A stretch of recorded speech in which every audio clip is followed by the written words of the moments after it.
निशा बहुत ही खूबसूरत लड़की थी। जब उसे पहली बार देखा तो उस पर अपना दिल हार बैठा। जल्द ही मैंने इस रिश्ते के लिए कोशिश शुरू कर दी। निशा के माँ बाप ने ज्यादा देर नहीं लगाई और हाँ कह दी, मगर निशा की कुछ शर्तें थी जो मुझे बाद में मालूम हुई। पहली शर्त तो ये थी कि शादी का फंक्शन सुबह 8 बजे होगा। बाकी शर्तों के बारे में मैं जानना नहीं चाहता था, क्योंकि उसने ये बात कही थी कि शादी से पहले इन बातों को जानना जरूरी है। मगर मैं निशा के इश्क में इस कदर पागल हो गया था कि मैंने निशा की शर्तों को नजरअंदाज कर दिया। और मैं निशा से मोहब्बत करता था, इसलिए मैंने सोचा कि मैं निशा से शादी करके कभी पछताऊंगा नहीं। कुछ ही दिनों में मेरी शादी निशा से हो गई। निशा को पाने का नशा ही कुछ अलग था। मैंने आने वाले दिनों का सोच सोच कर फूले न समा रहा था। शाम को निशा विदा होकर मेरे घर आ गई थी। तकरीबन मुंह दिखाई का वक्त आया। मुंह दिखाई में मैंने उसे बहुत कीमती तोहफे दिए। वो उसका शुक्रिया अदा कर रही थी। वह बोली, पहले मेरी शर्त सुन लें, अगर आपको मंजूर है तो ठीक है, अगर आपको नहीं मंजूर तो अभी और इसी वक्त मुझे तलाक दे दीजिएगा। निशा के मुंह से पहले ही रात तलाक का सुनकर मेरे दिल को कुछ होने लगा। तुम औरत होकर तलाक की बात कैसे कर सकती हो, मैंने दिल में सोचा। तब निशा ने बात आगे बढ़ाई। मेरी शर्त बहुत आसान सी है, वे ये कि तुम रात को कभी मेरा चेहरा नहीं देखोगे, चाहे तुम्हारा जितना भी दिल चाहे, मगर मैं तुम्हें रात को अपना चेहरा नहीं दिखाऊंगी। बाकी तुम्हारी हर बात मानूंगी, तुम जो कहोगे वैसा ही होगा, लेकिन एक बात मेरी मानी जाएगी कि रात को कभी मेरा चेहरा नहीं देखोगे, ना ही मैं रात के वक्त किसी से मिलूंगी। अंधेरा होते ही तकरीबन मैं अपने कमरे में चली जाऊंगी। तुम चाहो तो वहीं रह सकते हो, अगर चाहो तो बाहर घूम फिर सकते हो, तुम्हें ये पाबंदी भी नहीं कि तुम मेरे साथ रहो। निशा ने अपनी बात पूरी की तो मैंने कहा, निशा ये कैसी अजीब सी शर्त है, अगर तुम मुझे इसकी वजह बता दो तो मैं तुम्हें कभी भी रात को अपना चेहरा दिखाने पर मजबूर नहीं करूंगा। लेकिन निशा, ये बिना किसी वजह के मैं तुम्हारा चांद सा मुखड़ा रात को क्यों नहीं देख सकता। मुझे लगा कि निशा की नाज और अदाएं हैं, मगर वह तो बहुत सख्ती से ये बात बोल रही थी कि अगर तुमने रात को मेरा चेहरा देखा तो सुबह तुमसे तलाक ले लूंगी। निशा के इस सख्त लहजे ने मुझे भी उदास कर दिया। मेरे चेहरे से मुस्कुराहट गायब हो गई। मैंने कहा, ठीक है, तुम जैसी हसीन लड़की का मिल जाना ही गनीमत है। तुम कहोगी तो मैं तुम्हें रात को क्या, दिन को भी तुम्हारा चेहरा नहीं देखूंगा। फिर ये एक जज्बाती कदम था और मुझे शादी के पहले हफ्ते में ही मालूम हो गया था कि इसकी कीमत चुकाना कितना मुश्किल है। मुझे जब भी कभी बाहर जाना होता, रात को डिनर करना होता या दोस्तों ने मुझे खाने पर बुलाया होता, तो निशा मेरे साथ कभी भी नहीं जाती। धीरे धीरे ये बात सब तक फैलने लगी कि मेरी बीवी रात को बाहर नहीं निकलती। कुछ लोगों ने तो इसे निशा की शराफत समझा, जबकि कुछ ने अजीबोगरीब किस्सा समझ लिया। बहरहाल इस सूरत हाल से मैं बहुत तंग था। एक हफ्ता गुजरा तो निशा ने अजीब हरकत शुरू कर दी। उसने हमारे कमरे का बल्ब खराब कर दिया, उतार कर बाहर फेंक दिया। मैंने कहा, निशा ये क्या हरकत है। बोली, ऐसा इसलिए कर रही हूँ कहीं रात के वक्त गलती से तुम लाइट ना जला दो और मेरा चेहरा ना देख लो। निशा की बात सुनकर मेरा गुस्सा बढ़ता जा रहा था कि आखिर इसके चेहरे में ऐसा क्या है जो मैं रात के वक्त नहीं देख सकता। बहरहाल हम दोनों के दरमियान जो शर्त थी, मैं इस पर कायम था। उस रात मैंने देखा निशा बहुत बेचैन थी। मैं बार बार अंदर बाहर जाती और कभी अपने मुंह पर हाथ रखकर दुआएं करती। मैं समझ नहीं पा रहा था कि इसकी बेचैनी का सबब क्या है। इस वक्त मैंने उसे कुछ नहीं कहा, लेकिन मैं जान गया था कि निशा की बेताबी की कोई तो वजह है कि हर वक्त किसी का इंतजार करती रहती है। इसकी निगाहें फोन पर लगी रहती है और जैसे ही फोन आता है वह हल्की आवाज में बात करने लगती है। हम दोनों के बीच शक की जैसी कोई बात ही नहीं थी, इसलिए मैंने कभी इसका फोन सुनने की कोशिश भी नहीं की। मगर एक दिन निशा की बात करने के बाद उसके रवैये से अंदाजा हुआ कि वह किसी और को फोन करती है। मतलब ये किसी उसके मायके का फोन नहीं होता था, बल्कि वह किसी और व्यक्ति से फोन करती थी।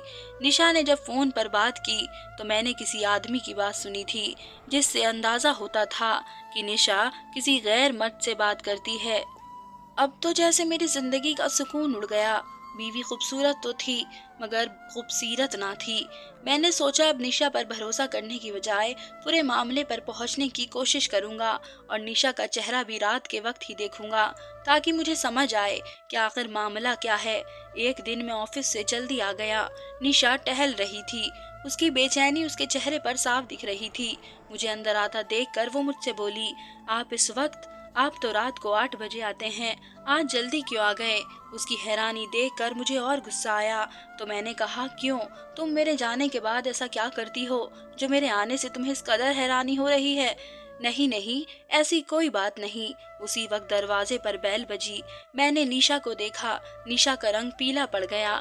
मैंने सामने देखा तो सामने एक आदमी खड़ा था जिसने पुलिस की वर्दी पहन रखी थी।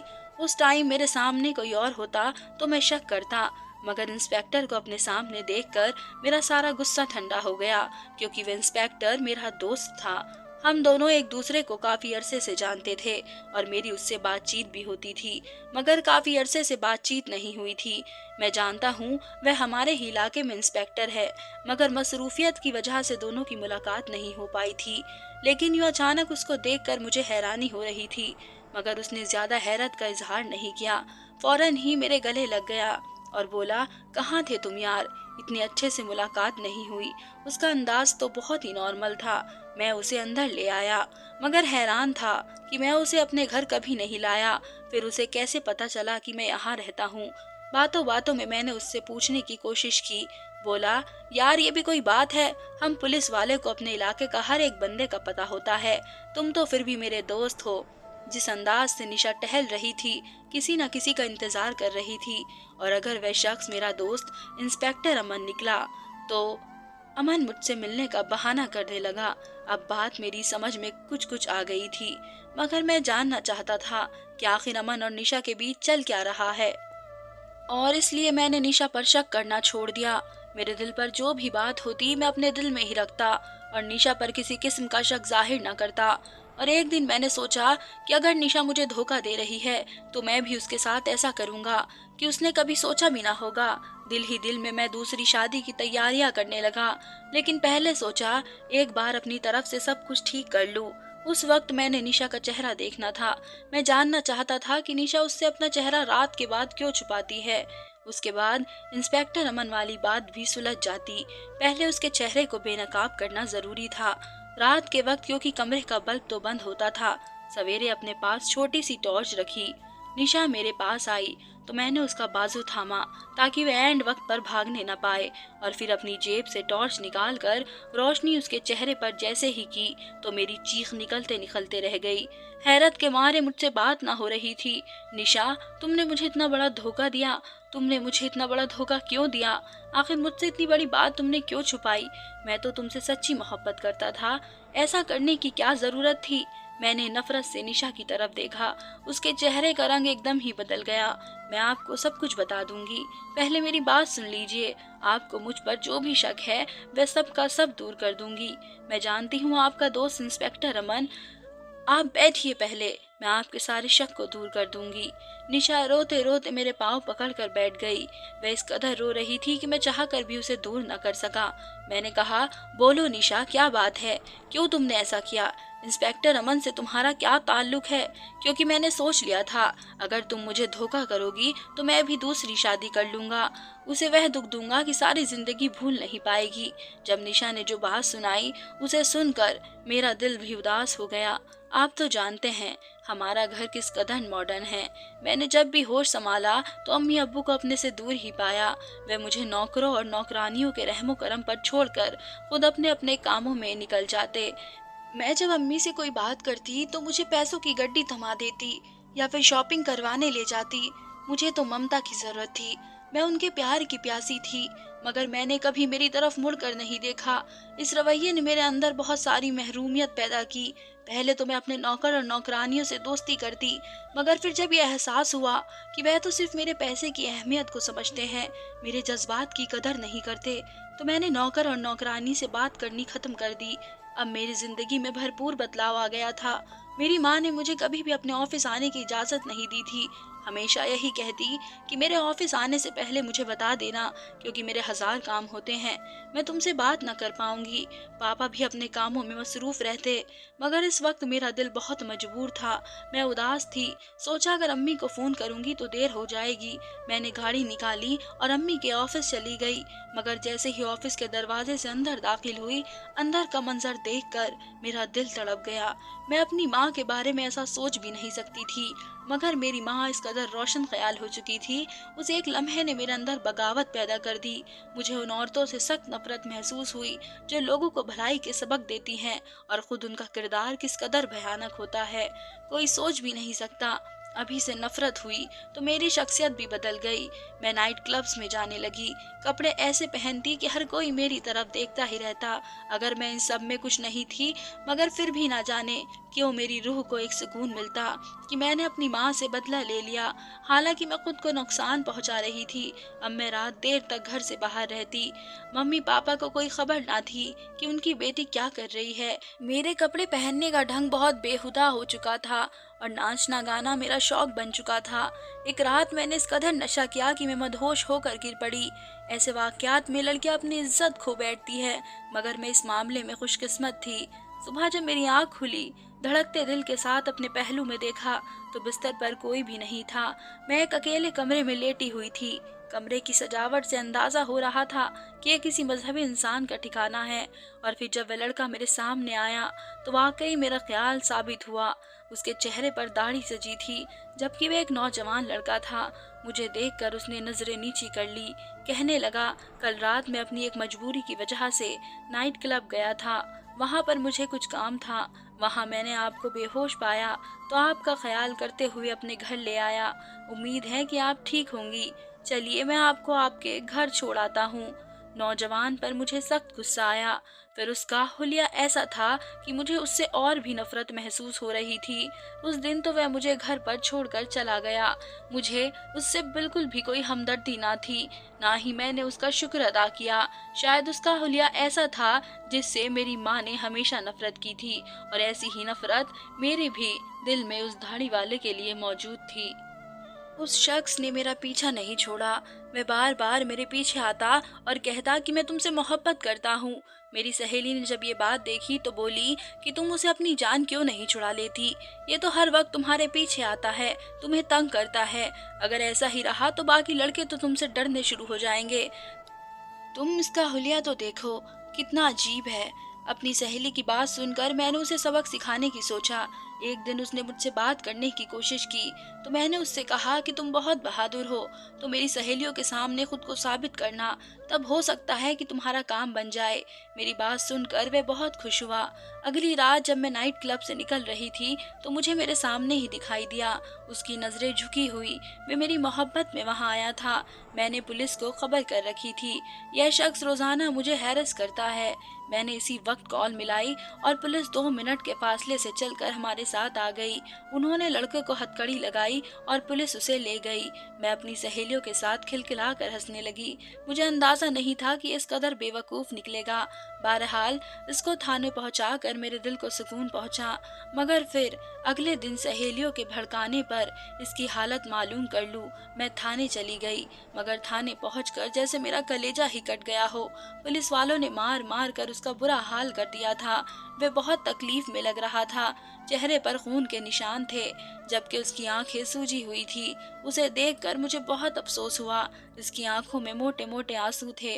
मुझे देखकर कि आसमान की तरफ देखा और बोला, मैंने अपना मामला ऊपर वाले पर छोड़ दिया। ऊपर वाला करे तुम्हारी रातें कभी परसुकून ना हो। इसकी बद्दुआ ने मुझे अंदर तक हिला दिया। मगर मैंने वजाहर किसी किस्म की परेशानी का इजहार नहीं किया।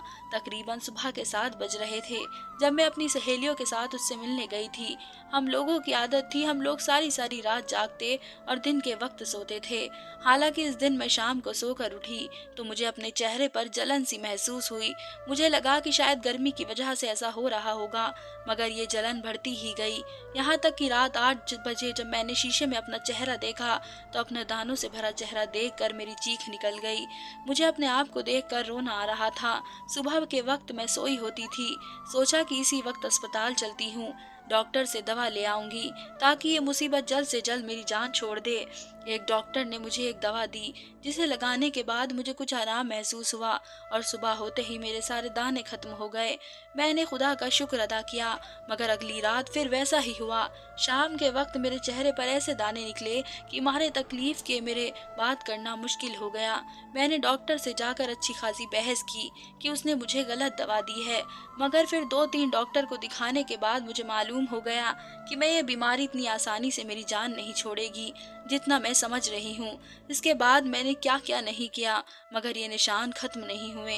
मुझे लगता है कि मुझे उस लड़के की बद्दुआ लग गई है। ऊपर वाला जाने वो किस हाल में होगा। मैं चाहती हूँ कि वो मुझे एक बार मिले और मैं उससे माफ़ी मांग लूँ। निशा की बात सुनकर मैं हक्का बक्का रह गया। निशा इस कदर तेज लड़की होगी मैं तो कभी सोच भी नहीं सकता था। शक्ल सूरत से वे बहुत मासूम लगती थी। फिर उसकी उम्र भी कम थी, तकरीबन 19 से 20 साल की होगी। इस वक्त मुझे एहसास हुआ कि मासूमियत का ताल्लुक उम्र से नहीं होता। मैंने कई औरतें ऐसी भी देखी है जो 40 की उम्र में भी इतनी ही सादगी से रहती हैं जितनी की कोई 18 साल की लड़की भी नहीं होती। मगर अपनी बीवी की जुबानी इस कहानी सुनकर मेरा दिल बुझ गया। बात अमन की तो उसने मुझे बताया कि वह अमन से उस लड़के के बारे में मालूमात लेती रहती है, मगर वह लड़का कहाँ गया ये कोई नहीं जानता। अमन के यकीन दिलाने पर मैं निशा की बात मान तो गया था, मगर मुझे उस पर बड़ा शक होता है। मैं उस पर पहले की तरह कभी एतबार नहीं कर पाया और रात को मैं उसका चेहरा नहीं देख पाता तो अजीब से अधूरापन महसूस होता है। दिल चाहता है कि दूसरी शादी करूं, मगर फिर निशा की हालत देखकर सोचता हूं कि इसका क्या कसूर। जो हुआ वह तो हो गया, मगर अब निशा ने अपनी जिंदगी बदल दी है। अब मेरे ख्याल में इसके किए की सजा देना गलत होगा। धन्यवाद। उम्मीद करती हूँ आप सबको मेरी ये कहानी पसंद आई होगी। अगर आप सबको मेरी ये कहानी पसंद आई है तो प्लीज़ मेरे चैनल को सब्सक्राइब करें, मेरी वीडियोस को लाइक करें और ज़्यादा से ज़्यादा शेयर करें।